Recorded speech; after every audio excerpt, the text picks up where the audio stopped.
జిల్లాలో మాతృమరణాలు చోటు చేసుకోకుండా వైద్యాధికారులు అప్రమత్తతతో వ్యవహరించాలని జిల్లా joint collector CV Praveen Aditya ఆదేశించారు.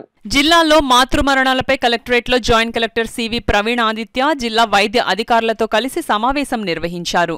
జిల్లాలో అక్టోబర్, నవంబర్, డిసెంబర్ నెలలో సంభవించిన మాతృమరణాలపై సమీక్ష నిర్వహించారు. మాతృమరణాలు చోటు చేసుకొనుటకు గల కారణములు, మృత మరణాల శాతం తగ్గించుటకు తీసుకోవాల్సిన చర్యలు, అత్యధిక ప్రమాద అవకాశాలు గల గర్భిణీ స్త్రీలను గుర్తించటం, సక్రమ పర్యవేక్షణ, వైద్య సేవలు సకాలంలో అందించటం, గర్భవతులు, బాలింతలకు నాణ్యమైన సేవలు అందించడం వంటి అంశాలపై ఈ సమావేశంలో చర్చించారు. ఈ సందర్భంగా జేసీ సివి ప్రవీణ్ ఆదిత్య మాట్లాడుతూ, కాకినాడ జిల్లాలో మాతృమరణాలు సంభవించకుండా ప్రతి దశలోనూ వైద్య, ఆరోగ్య, మహిళా శిశు సంక్షేమ శాఖ సిబ్బంది అప్రమత్తలతో వ్యవహరించాలన్నారు.